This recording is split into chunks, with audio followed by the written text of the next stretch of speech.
الحمد لله رب العالمين والصلاة والسلام على سيد الأنبياء والمرسلين أما بعد فأعوذ بالله من الشيطان الرجيم بسم الله الرحمن الرحيم الصلاة والسلام عليك يا رسول الله وعلى آلك وأصحابك يا حبيب الله الصلاة والسلام عليك يا نبي الله وعلى آلك وأصحابك يا نور الله.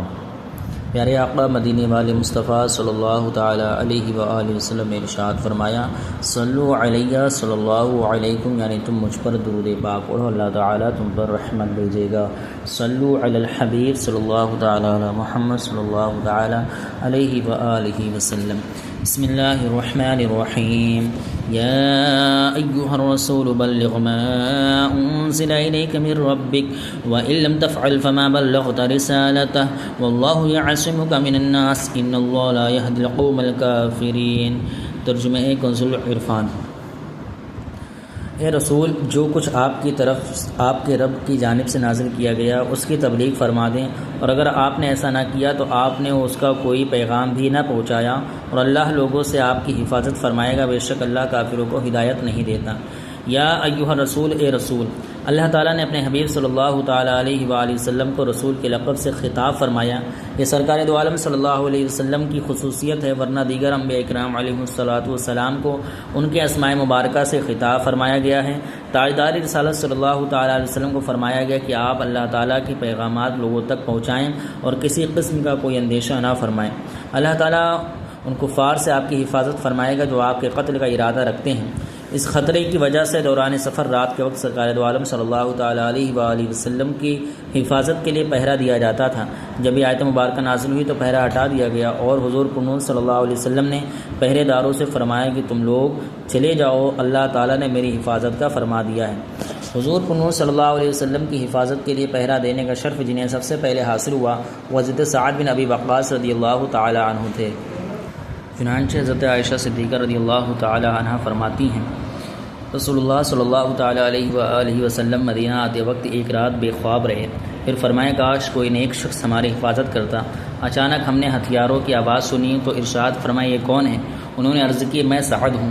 ارشاد فرمایا تمہیں کیا چیز یہاں لائی ہے؟ عرض کی میرے دل میں رسول اللہ صلی اللہ تعالی علیہ وآلہ وسلم پر خطرہ گزرا تو میں ان کی حفاظت کرنے آیا. ان کے لیے حضور اقدس صلی اللہ تعالی علیہ وآلہ وسلم نے دعا کی، پھر آپ صلی اللہ تعالی علیہ وآلہ وسلم سو گئے.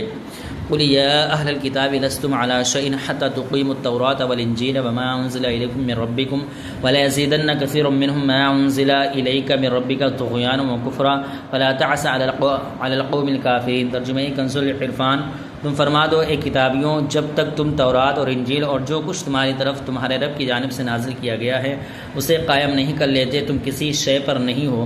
اور اے حبیب، یہ جو تمہاری طرف تمہارے رب کی جانب سے نازل کیا گیا ہے یہ ان میں سے بہت سے لوگوں کی سرکشی اور کفر میں اضافہ کرے گا، تو تم کافر قوم پر کچھ غم نہ کھاؤ.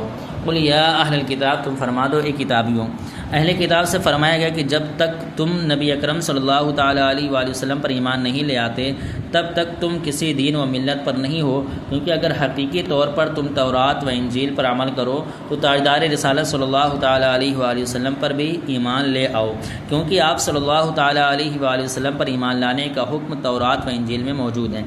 ما انزل الیک من ربک، اے حبیب یہ جو تمہاری طرف تمہارے رب کی جانب سے نازل کیا گیا ہے، یعنی اے حبیب صلی اللہ تعالیٰ علیہ وآلہ وسلم جو قرآن آپ کی طرف آپ کے رب عز و جل کی جانب سے نازل کیا گیا ہے یہ اہل کتاب کے علماء اور سرداروں کی پرانی سرکشی اور کفر میں اضافہ کرے گا، کیونکہ آپ پر جب قرآن مجید کی کوئی آیت نازل ہوتی ہے تو یہ اس کا انکار کر دیتے ہیں اور اس طرح یہ اپنے کفر و سرکشی میں اور زیادہ سخت ہو جاتے ہیں. اس لیے اے حبیب صلی اللہ تعالی علیہ وآلہ وسلم جو یہودی آپ کی نبوت کا انکار کر رہے ہیں اور آپ پر ایمان نہیں لا رہے ہیں ان کی وجہ سے آپ غمزدہ نہ ہوں، کیونکہ ان کے اس کفر کا وبال انہی پر پڑے گا. ان الذين آمنوا والذين هادوا والصابئون والنصارى من آمن بالله واليوم الآخر وعمل صالحا فلا خوف عليهم ولا هم يحزنون. ترجمہ کنز العرفان. بے شک وہ جو اپنے آپ کو مسلمان کہتے ہیں اور یہودی اور ستاروں کی پوجا کرنے والے اور عیسائی ان میں سے جو سچے دل سے اللہ اور قیامت پر ایمان لائے اور اچھے عمل کرے تو ان پر نہ کچھ خوف ہے اور نہ وہ غمگین ہوں گے. ان الذین آمنوا، بے شک وہ جو اپنے آپ کو مسلمان کہتے ہیں۔ اس سے پہلی آیت میں اللہ تعالیٰ نے بیان فرمایا کہ اہل کتاب اس وقت تک کسی دین و ملت پر نہیں جب تک وہ ایمان نہیں لاتے، اور اس آیت میں بیان فرمایا کہ یہ حکم صرف اہل کتاب کے ساتھ خاص نہیں بلکہ ہر ملت والا اس حکم میں داخل ہے، اور کسی کو بھی تب تک کوئی فضیلت اور منقبت حاصل نہیں جب تک وہ سچے دل سے اللہ تعالیٰ پر اور قیامت کے دن پر ایمان نہیں لاتا، اور ایسے نیک اعمال نہیں کرتا جن سے اللہ تعالیٰ راضی ہوتا ہے۔ اور نیک عمل میں سے حضور نور صلی اللہ تعالیٰ علیہ وآلہ وسلم پر ایمان لانا بھی ہے، کیونکہ جب تک کوئی تاجدار رسالت صلی اللہ تعالیٰ علیہ وآلہ وسلم پر ایمان نہیں لاتا تو اس کا ایمان مکمل نہیں ہوگا۔ اس آیت کی تفسیر کے بارے میں مزید معلومات کے لیے سورہ بقرہ کی آیت نمبر 62 کی تفسیر ملاحظہ فرمائیں۔ صلو علی الحبیب صلی اللہ تعالیٰ علی محمد صلی اللہ علیہ وسلم۔